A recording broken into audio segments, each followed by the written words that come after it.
ओम नमो भगवते वासुदेवाय। ओम नमो भगवते वासुदेवाय। ओम नमो Bhagavate Vasudevaya. Om Namo Bhagavate Vasudevaya.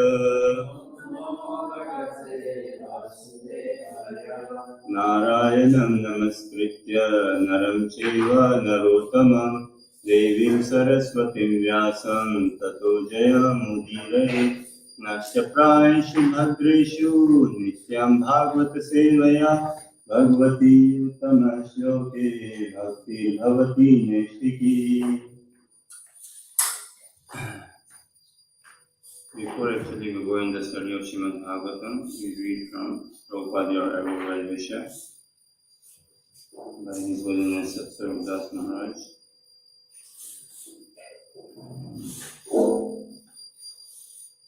In the last chapter, in the last instruction, Srila Prabhupada, Bhavananda, always working on the assumption that Prabhupada could stay if he wanted.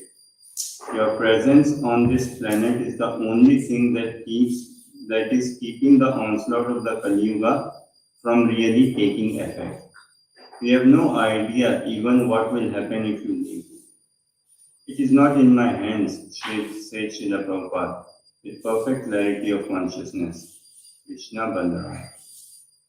Srila Prabhupada always spoke clearly, logically, and with complete devotion to Krishna. Up until the last, he dealt with practical matters for forming a Bhaktivedanta Swami charity trust for reconstructing ancient temples in Bengal and arranging final details regarding ISKCON properties and monies. Through all dealings, he stayed always alert, and he absorbed himself in Kirtan and Bhagavatam. But it became obvious to his disciples that despite his promise, he was again moving inevitably towards giving the final lesson. He was teaching that love was beyond death, that the disciples' love could call the spiritual master back to the world to stay, and that a pure devotee has the ability to stay in the world beyond his allotted time. Meanwhile, however, he was progressing steadily to the final point. The devotees did not feel angry with him or cheated that he was doing so. He had told them that he had free will given by Krishna, and they also, by their free will, had asked him to stay, and he had agreed. But they knew he was not obliged. If, despite their prayers, Lord Krishna was telling Srila Prabhupada that he should come back home to Godhead, what could they do but accept? If Srila Prabhupada was accepting, then they would all accept also. Nothing, however, could change the fact of their surrendered love.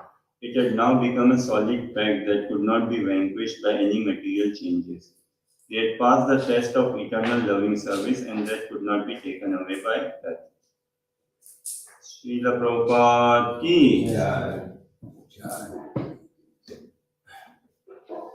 Now we continue our study of Srimad Bhagavatam, Canto 7, Chapter 2, and text is 33 onwards. 33 onwards. 32 onwards. 32 onwards. So 34 as a purport, we can do 34 together.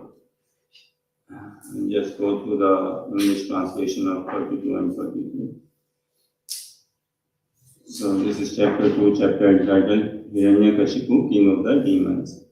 As the queens loudly cried, their tears glided down their breasts, becoming reddened by kumkum powder, and fell upon the lotus feet of their husband.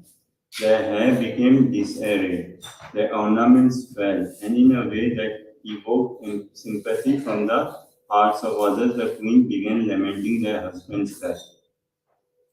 O Lord, you have now been removed. O Lord, you have now been removed by cruel providence to a state beyond our sight. You had previously sustained the livelihood of the inhabitants of Ushinara, and thus they were happy.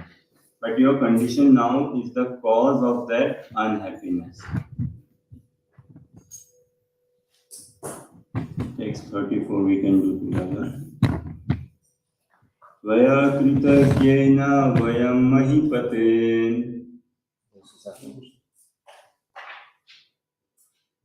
Tvaya kritagena vayam mahipate. Katham vinashyama suritammanete. Katham vinashyama suritammanete. Tatranyuyanam tava virapadayo. Tatranyuyanam tava virapadayo. Shushrusatinam dishayatra yasyasi. Shushrusatinam dishayatra yasyasi. Tvaya kritagane vayam mahipate. Vayam kritagena vayam mahipate. Katham vinashyama suritamenate. Katham vinashyama suritamenate. Tatranyuyanam tava virapadayo. Tatranyuyanam tava virapadayo. Shushrusatinam dishayatra yasyasi. Shushrusatinam dishayatra yasyasi. Tvaya kritagena svayam mahipate. Tvaya kritagena vayam mahipate. Katham vinashyama suritamenate. Katham vinashyama suritamenate. Tatranyuyanam tava virapadayo. Tatranyuyanam tava virapadayo. Shushrusatinam dishayatra yasyasi. Shushrusatinam dishayatra yasyasi.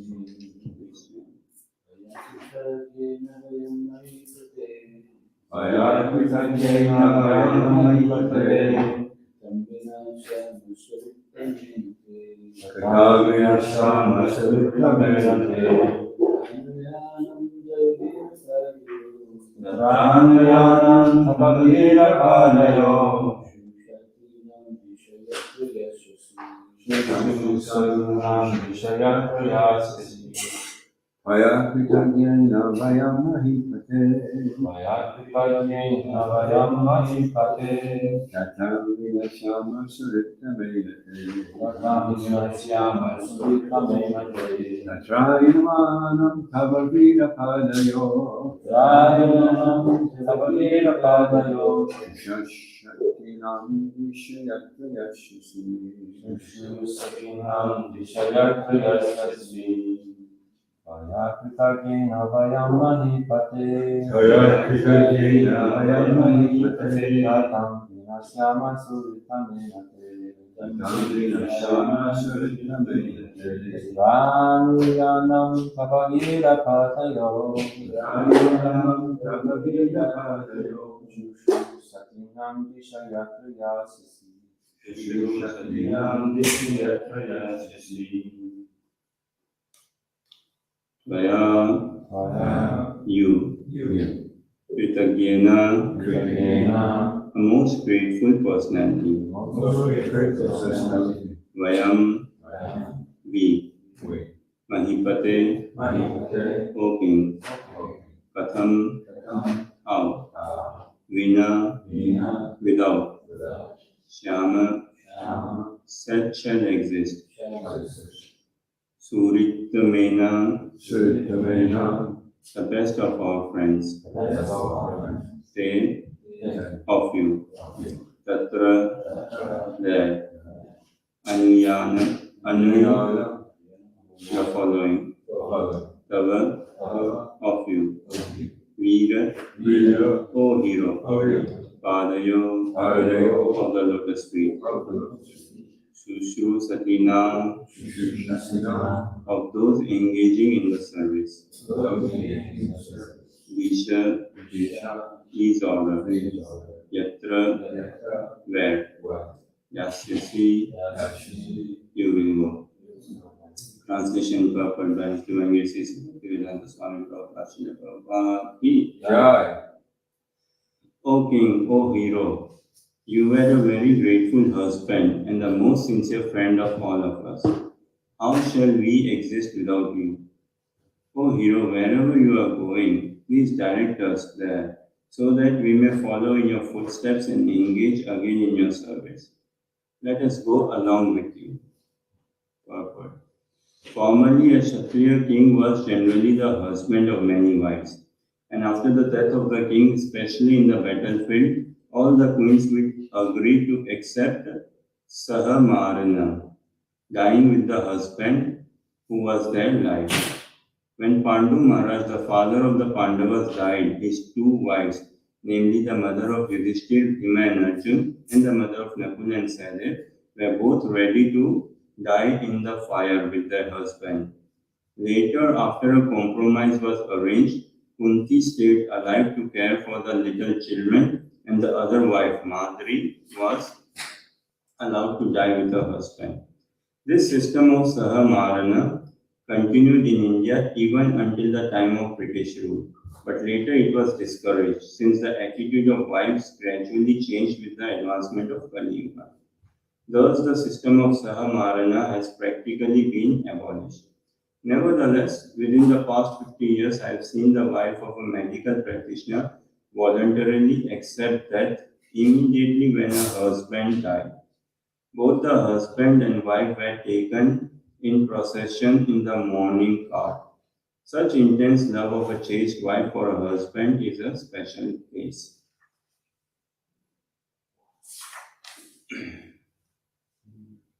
वैराग्य विद्या निज भक्ति योगा शिक्षार्थमेक पुरुष पुराण श्री कृष्ण चैतन्य शरीर धारी कृपा बुद्धिर्यतमः प्रपद्ये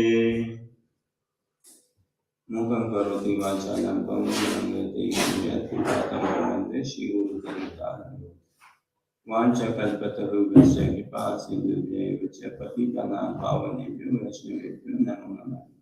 जय श्री कृष्ण चैतन्य प्रभु नित्यानंद श्री अद्वैत गदाधर श्रीवासादि गौर भक्तवृंद।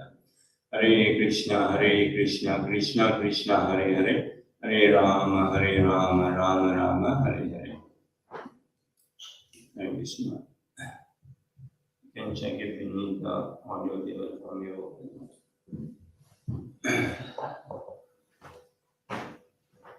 So, here the wives of Hiranyaksha, they are saying this. Hiranyakashipu is giving his class to his wife, to his wife, and he's giving his class to his wife and other family members. And these the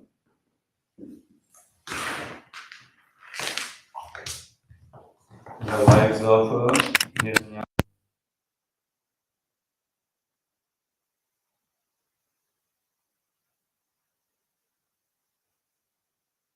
Caretaker, the maintainer, Hiranyaksh.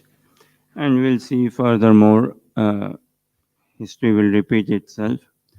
Hiranyakashipu will be slain by the hands of Lord Nrsimhadev.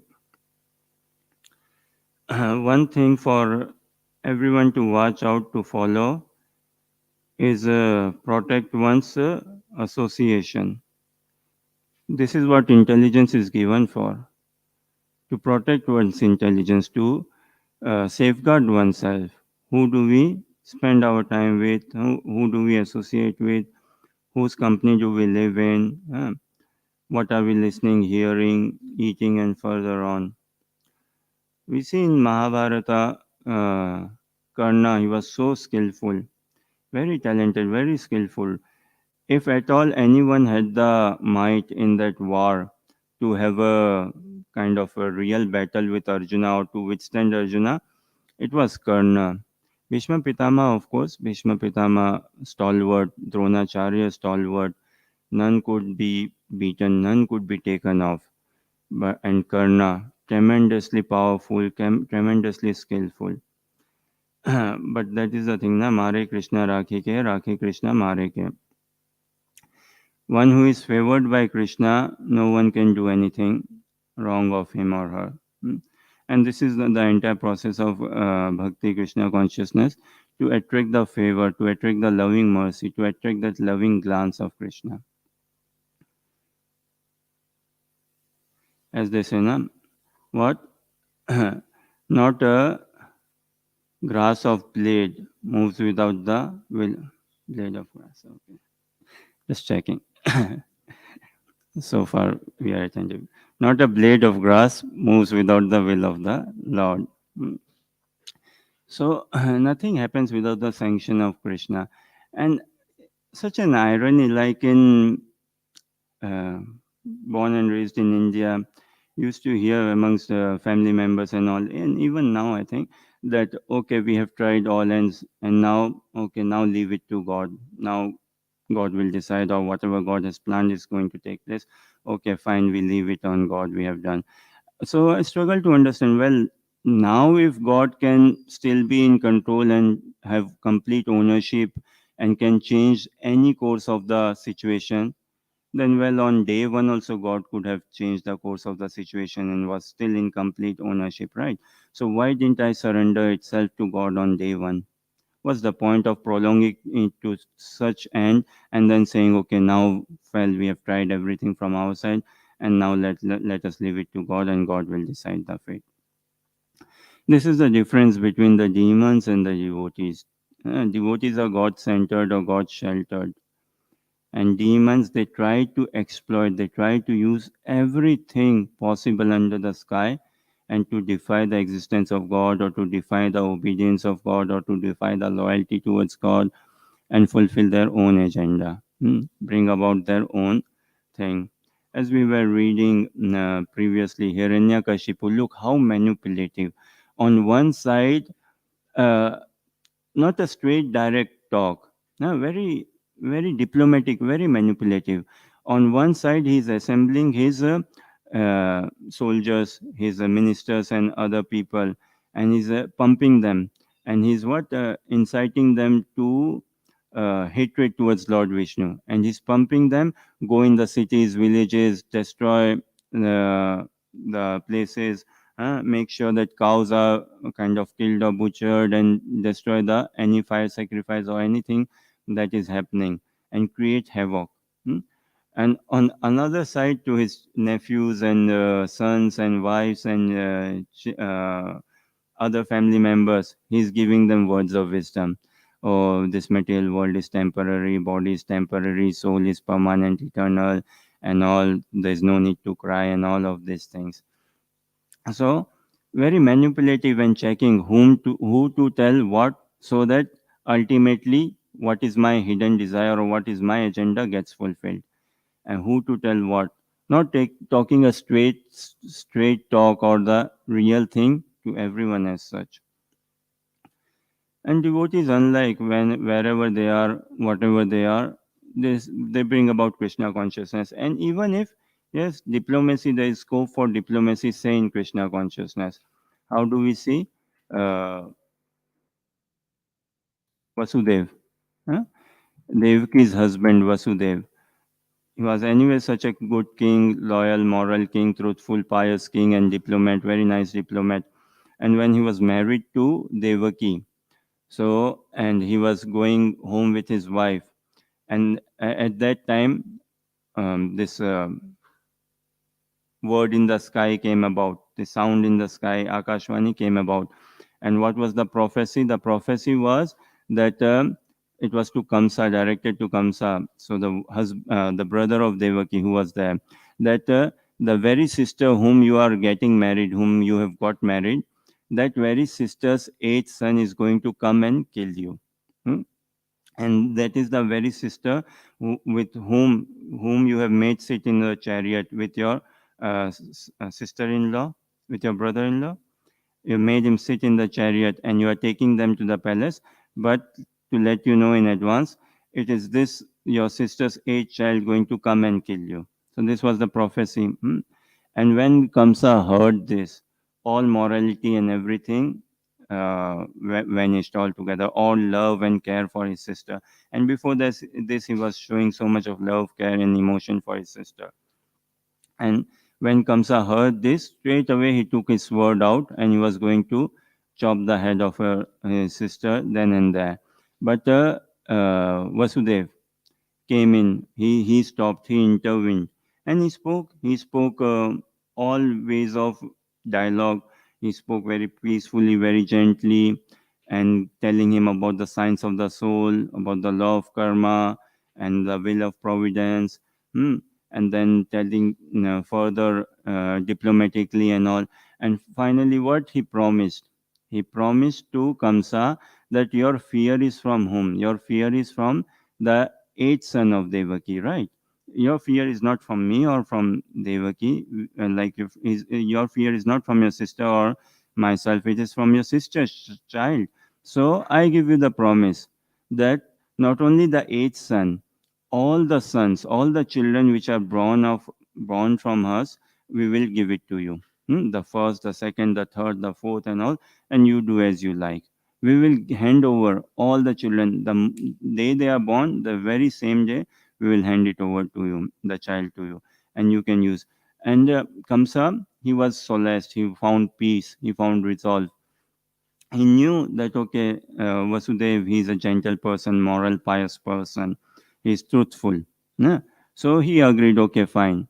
But still, look, what did he do? He said, okay, we go with this arrangement, and he put them in prison. Still, he put them in prison, didn't let them live in the royal palace, put them in the prison. That, yes, when, and in shackles, in prison, in shackles, treating them literally like prisoners. And as soon as the first child was born, okay, Vasudev took the first child to Kamsa, and he took it to him and said, okay, this is the first child, and I'm giving it to you. And Kamsa was very pleased by his, again, honesty and truthfulness. Such honest. Look, the first child, and father is carrying the first child, newly born baby, and giving it to Kamsa, his uncle. And the uncle is going to kill the child, and father himself is delivering the child. And he was so pleased, Kamsa, that he said, fine, take away this first child. I don't have problem with your first child, I have problem with your eighth child, actually.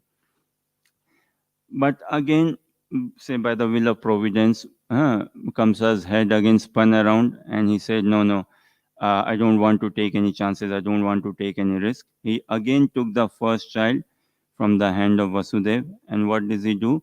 He literally took the child from the hand of Vasudev, and in front of Vasudev, he smashed the child on the walls. Blood coming out from the child, and child died, say, on the spot. So this he did. The second child also, Vasudev, knowing this, still he went to the king to give the second child. And same thing, third child, same event, same. Mercilessly killed the child, mercilessly. Just to protect himself, to protect his ego, to protect his kingdom, and to think that, okay, yes, I am free to act as I like. And just to satisfy my desire, one can go to whatever extent. Third, fourth, fifth, sixth, seventh, eighth child. Now, when eighth child was born, Krishna was born. What did Vasudev do? Did he go to Kamsa? No, not at all. At that time, uh, before Krishna spoke, na Bhagavad Gita, that Sarva Dharman Parityajya Mamekam Saranam Vraja, uh, that abandon all varieties of religion and just surrender unto me. I will protect you from all calamities, all sinful reactions. Do not fear, do not worry. Vasudev, his father, an eternal associate of Krishna, eternal devotee of Krishna, demonstrated this principle of surrender. Even before Krishna spoke, say Bhagavad Gita as such, he demonstrated how that when Krishna appeared, beautiful Krishna appeared in Narayan form, say, when he appeared, then Kamsa said to, sorry, Vasudev said to Kamsa, no way I'm going to give you this child. No way.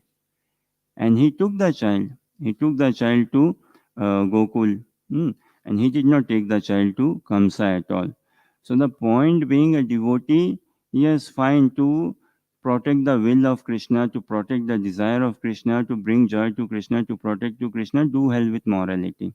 What good is that sort of morality which is like bankrupting one from Krishna consciousness? So he wasn't at all attached to his ego, his desire, his words or anything, no. Although he made the promise and all, everything. But when it comes to protecting Krishna consciousness and all, and that time he was not fearful as well. Driven by the internal potency of Krishna, he was not fearful of his own life or the life of his wife as well. Happily, willingly, he took Krishna and did not give him to Kamsa.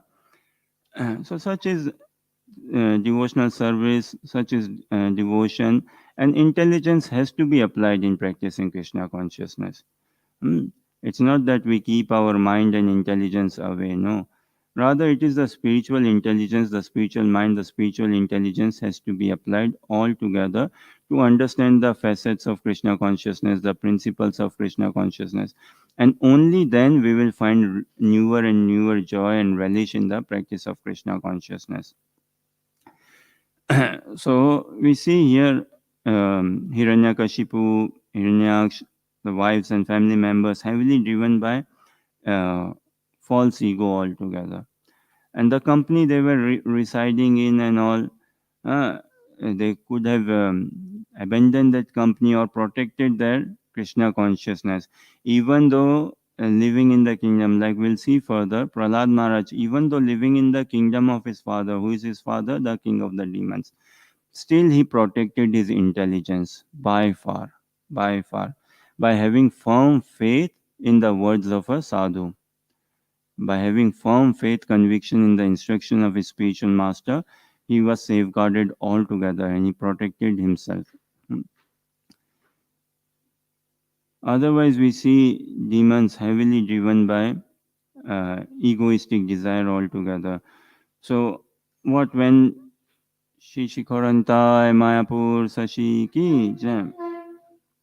So what when we see when entering temple room, uh, someone entering temple room taking darshan of the lordships, what should the mood be and what should a person do actually? Shishikorantai Mayapur Sashi ki jai. Entering temple room, two things has to be taken off. One is one should take off the shoes.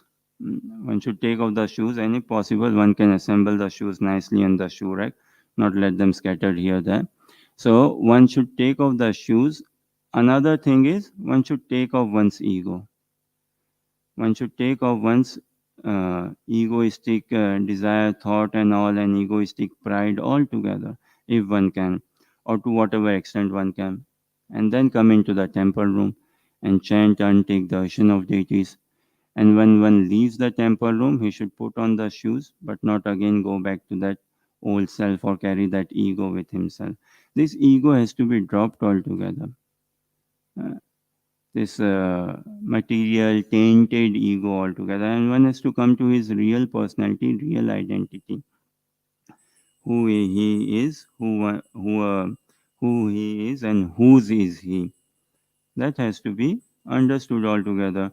And now in here we see what Hiranyakashipu and all speaking good words, and the family as well preaching morality, but the ego is not purified. That is not for the satisfaction of Krishna. And whatever a sadhaka should do, samsiddhir haritoshanam, or it should be done only and only for the satisfaction of Guru and Gaurang. Now in that process, we may not actually be coming up with the desired result or the wanted result, or there could be some hiccups in the process. There could be some slight mishaps in the process, but that is pardoned. That is sort of allowed for. Krishna then, seeing the intent, he takes the intent, he takes the bhav. Okay, result, that is fine. And that is also for the sadhaka's further improvement and further learning, and to free him from the controllership mentality altogether, or the result mentality altogether. So gradually, to help him, the message of Srimad Bhagavatam, Bhagavad Gita, Chaitanya Charitamrita, one of the messages we can take is that Krishna is the supreme controller. Uh, since eternity and for eternity, Krishna is, was, and will say be the supreme controller altogether. So the very soon I come to digest this fact and engage myself in a loving relationship with Krishna, then the dynamics of life will change altogether. Otherwise, yeah, morality is good to keep us on the path of sanity. Morality, cleanliness, all these things, discipline, punctuality, everything is very good to keep us on the path of sanity. But we are not after morality, neither after discipline or punctuality or anything of that sort, or after goodness. We are after Krishna altogether. And this is what Vasudev ji, in order to protect Krishna, in order to have Krishna, he gave away morality as well. And we see throughout in the lives of all pure devotees. So maybe, on this note, maybe I'll take a pause if there are any questions, comments, or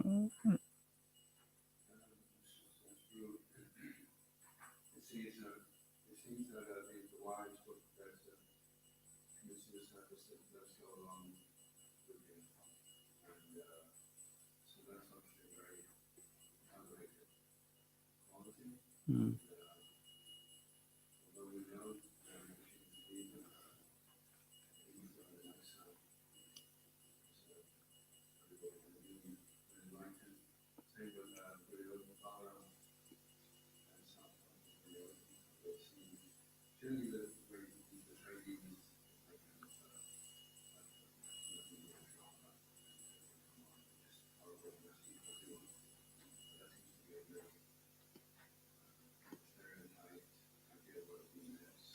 yes,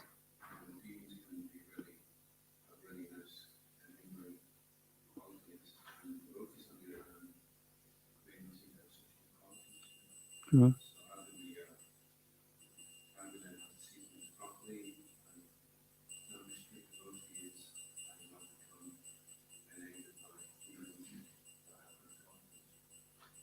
Yeah, very true. Time is a big thing. Time reveals when there's kind of a bit reality put into it, a bit check is done, and when we listen from the person, the mood, the heart, okay, what is it going about? Where is Krishna involved in all of this? We see like Ravana, Hiranyakashipu, and all, and it's not like they were unlike demons. How we understand demons, as Prabhu is saying, shabby looking and no understanding of scriptures. No, Ravana was so pandit, he was so scholar. Hiranyakashipu, very scholarly, understanding of scriptures and read and performed austerities and all. But there, if we can check on what is one's motivation, what is one's purpose, or if we can check on by ourselves bringing a bit into Krishna consciousness, a bit Krishna Katha, how does their face change? Does it illuminate or does it like make them a bit unhappy, say? When we praise Krishna, when we praise, glorify Krishna, we see in society as well, right? Many people very calm, gentle, externally looking very good. Yeah, good husband, good taxpayer, everything good. But when we chant Krishna's name or glorify Krishna consciousness, and when we preach a bit, encourage a bit, so their face go a bit dull, or they don't like, they don't appreciate much. So when we bring Krishna consciousness into the picture, into the frame, then we can see how much is one excited or what sort of faith is one showing. Uh, that ways we can understand. It's the desire or what again what motivation is one caring about. Yes, Prabhu.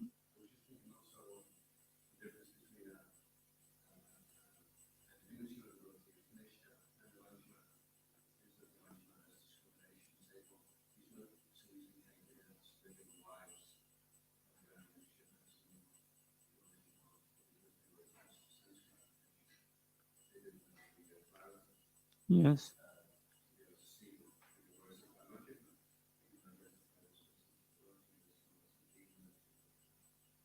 Sometimes we see like may not be a very direct comparison, and it's a huge difference between the wives of Hiranyaksha and Hiranyakashipu and their wives. Sometimes we see what some politicians, if I may say, or some big personalities now politicians say for matter, and now their wives could be going to temple, doing puja, worship, and all, but their wives know that my politician husband is a corrupt person and he's doing some frauds and all. He's he's bringing fraud money, he's bringing unfair, corrupt money in the house, and it is this corrupt money which is helping me buy jewelry and everything. So yet she goes by it. Yes, will buy jewelry, go holiday, and everything. And we see this wife. Oh, she's very chaste, very loyal, fasting, going to temple, reading maybe Hanuman Chalisa, Ganesh worship, and maybe coming to temple also, and might well be saying Hare Rama, Hare Krishna, Hare Rama, Hare Krishna. Why not? But where is kind of she kind of stuck? Oh yes, my husband is the provider. No, he's the maintainer and all, and cannot hear anything against the husband. Although she might know that yes, he's actually not doing his duty very properly. But where driven by this desire, driven by this that he's the maintainer and I'm getting fulfilled.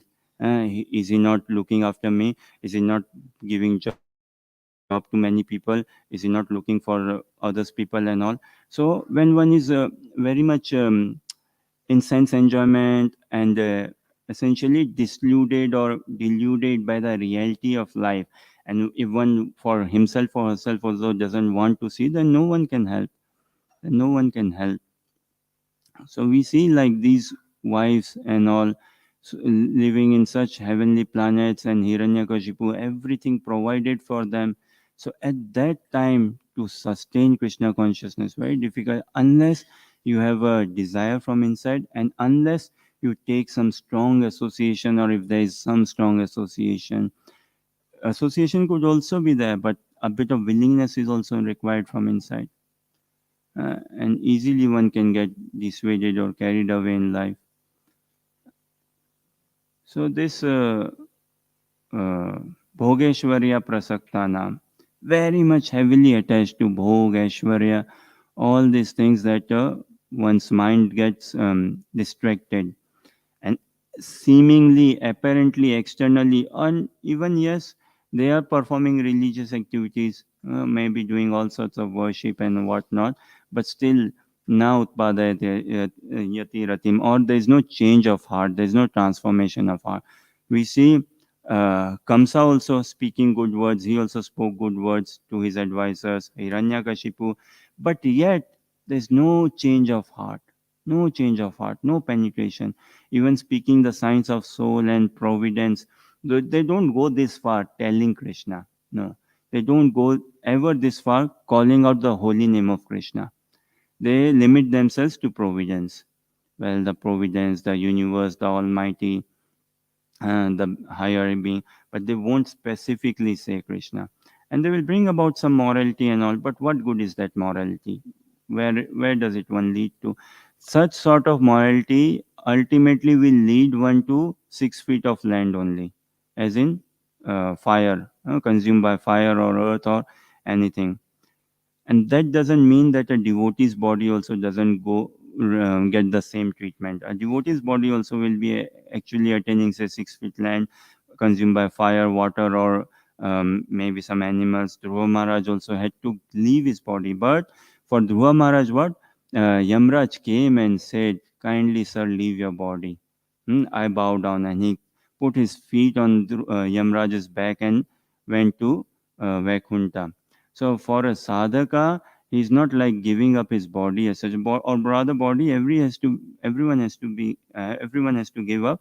But sadhaka, he's protecting his consciousness, he's protecting his mood, he's protecting his bhajan, he's protecting his intelligence.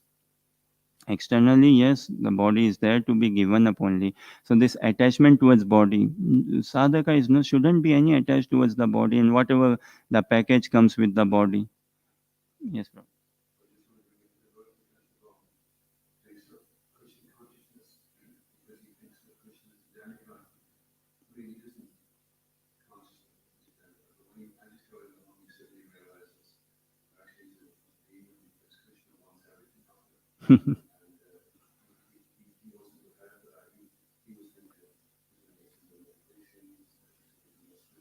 Yeah.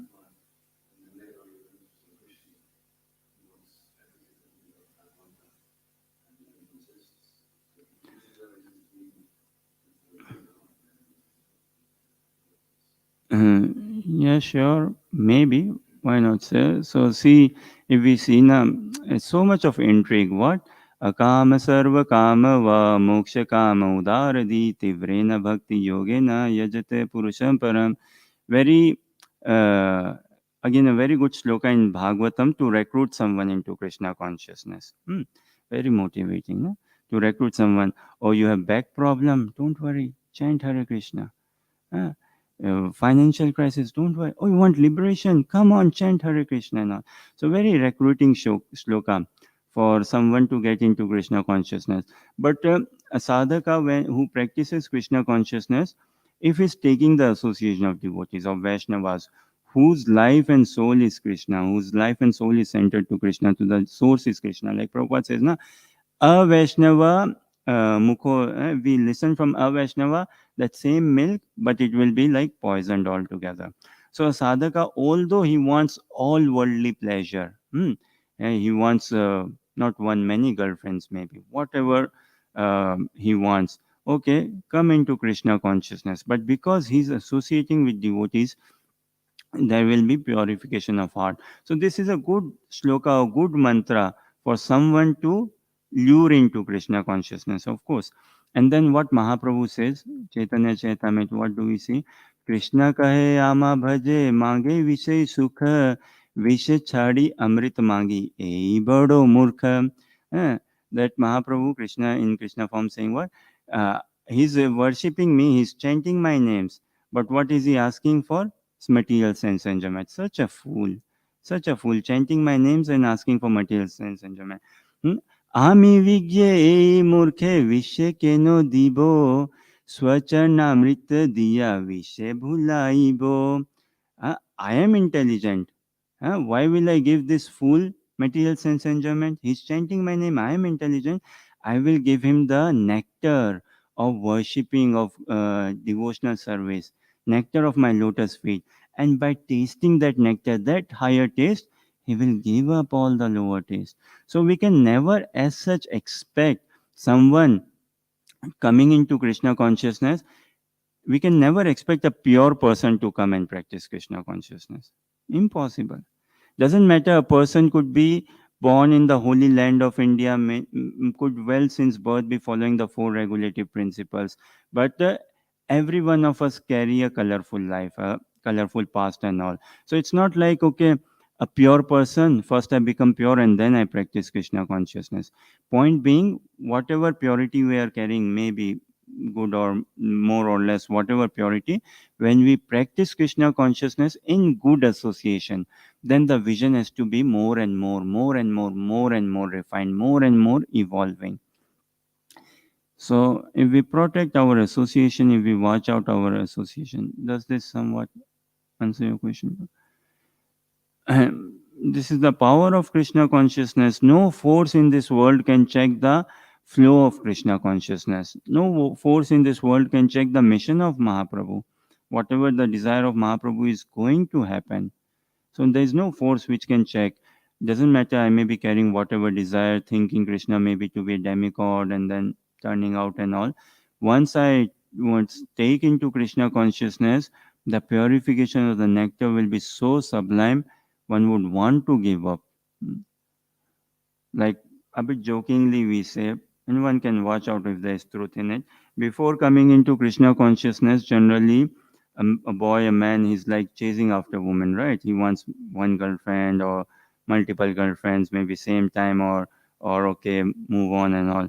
And when he comes into Krishna consciousness and say associates with brahmacharis, starts living in brahmacharis ashram and all, then he wants to run away from women. Uh, he doesn't want to be in contact with any one woman and all, sort of. In the practice of Krishna consciousness, maturity has to be shown. Uh, Real maturity has to be shown. Real intelligence has to be shown and all. And the sooner we understand the prayojan, Krishna consciousness is nothing but these three principles only, na? Sambandh, Aviday, Prayojan. Who am I? What is loving devotional service? Who is Krishna? What do we get out of loving devotional service? What is the purpose of practicing Krishna consciousness? So the sooner the more and more this prayojan, the purpose of practicing Krishna consciousness is more becoming clear in my vision, or if I'm more attracted, if I'm more focusing on that purpose, that very purpose itself will free me from all other mundane realities or mundane societal things. That purpose will actually put me in a very strong relationship with Krishna. That purpose will put me in a strong relationship with Guru and Gaurang. And then I realized that there is no difference between the Abhidha and Prayojan. There is no difference in the means and end of Krishna consciousness. The means itself is the end. So this Prayojan is like the core, the bullseye, the thing. And in here we find Srimad Bhagavatam, this passage, Hiranyakashipu, wives and family members, their purpose is what? To enjoy from Krishna. A devotee doesn't want to enjoy from Krishna. He wants to enjoy what with Krishna by giving enjoyment to Krishna. That is the process. Society sense we want to enjoy from Krishna and give no credit to Krishna. Such sort of stain thieves we are. Is there anything in this? Can anyone actually even logically prove that he is the body? No one can, as such, physically prove the existence of soul. No one can physically deny the existence of soul. No one can physically prove the existence of God or deny. But can anyone actually establish that, yes, firmly, I'm body, I'm this body? No. What logic or in what sense can one demonstrate, prove, or that yes, I am this body, or there is no existence of God? So we all in such a sleeping state. One may be practicing Krishna consciousness, may not be practicing Krishna consciousness, even though in sleeping state, but there is somewhere within the heart of this heart this thing that I'm not this body and all, and we find lots of freedom. We may not want to take into meditation, or Krishna consciousness is a very lofty thing for someone to take, so we may take into some sort of hickory pockery, hodgepodge sort of uh, watered down complete take on spirituality. Why? Because it doesn't hurt one ego. Tell someone you are not this body, your spirit, soul, study Shastra and all, it's hurting one's ego. It's like, who are you to tell me? And no, you are coming in my free will and furthermore. But if you don't tell any of this and you do what? Some relaxing exercise, some hike, some this and that, and change, understand you are not, then yes. Uh, because we think otherwise we are pushed into a stereotype or this sort of spiritual thing, if you see. So I would like to understand if someone can perhaps educate me that what gives one the confidence that he or she is body incomplete, uh, or what gives him or her the confidence that there is no existence of God or higher reality or something. If not, then why doesn't one take into Krishna consciousness and further advance? Okay, on this note, we'll take your furthermore blessings. Yes, bro.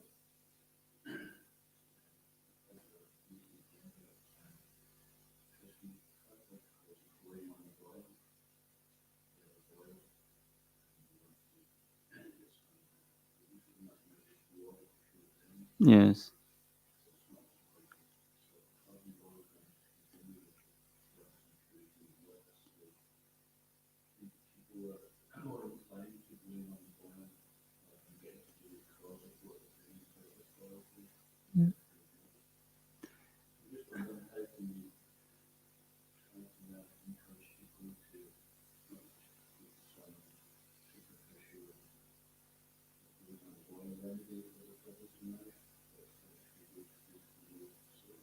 Sure. So, some thoughts, and I don't think so there is any perfect recipe for this. The perfect recipe is the mercy of Mahaprabhu. The Krishna residing as super soul in someone's heart is the perfect recipe for one to encourage into Krishna consciousness. But on our part, by showing good intelligence, and how can we show good intelligence? By knocking or checking the other person's intelligence, by shaking someone's intellectual appeal. The other person might be some finding some sort of intellectual appeal, na? this is why he or she is not spending much time in pubs, or even if spending much time in pubs, still wanting to go into some sort of hikori pokori, or how to say. Okay, so hikori pokori sort of watered down, complete watered down sense of meditation and all. Still, he's inquisitive, he's wanting to know something. So if I can actually knock a bit of his intellectual appeal. Prabhupada used to do this. He used to challenge them intellectually and kind of defeat them in every sense and all, and shake them up so that they can wake up a bit. But in this shaking up, if I can actually also come across as a good friend, as a good well wisher, so that what's the point? Again, in society, we see what? Oh, what? Operation successful, but the patient has died. In the sense, I did such a, oh, Prabhu, I gave such a preaching to that person, such a good class in book distribution of that place. She was going for that sort of yoga class or what, hikori pokori, and I quoted Bhagavatam, this, that, everything. In a way, I made him or her flat altogether. Okay. And is she interested in Krishna consciousness? No. She's even more confused now. So what good is that? So not in a way to come across any egoistic. Hmm. Maintaining humility, touching people's heart, and igniting their further more intellectual sense, intellectual appeal, and bringing them in under the fold and care of Krishna consciousness. And if we can check on the instructions of Rupa Goswami, enthusiasm, confidence, and patience. So if we can guide someone, if we can guide someone in that sense, the world is not looking as such for teachers. The world is looking more for a friend. So if we can be a friend, and when we act as a friend, then the other person is okay to take knowledge as well. So by presenting ourselves more as a friend, speaking honest and all truthful, with gravity and not egoistic, not hurting someone, and sure we may pinch someone, that is allowed, but not to egoistically hurt someone. Say, does this somewhat answer your question, Prabhu? By again intellectually checking with them, this is how Prabhupada used to do. By the very same by their very same logic, he used to create questions in their very own logic and defy them through their own logics itself. So our fight is tremendous. Our fight is tremendous. Our fight is with my own ignorance, and it's a big fight to fight with one's own ignorance. And this is why na teachings of Mahaprabhu, Om Agyan Timirandasya Jnananjana Shalakaya Chakshurunmilitam Yena Tasmai Shri Guruve Namah. So give up our ignorance, our intelligence, whatever it be, ego and all, at the lotus feet of divine spiritual master. And then we can see mercy coming through. Super soul or spiritual master working through us. Okay. Thank you very much for your kind attention and participation and encouragement. Granth Srimad Bhagavatam Mahapuran ki, Srila Prabhupada ki, Nitai Gaur Premanandi.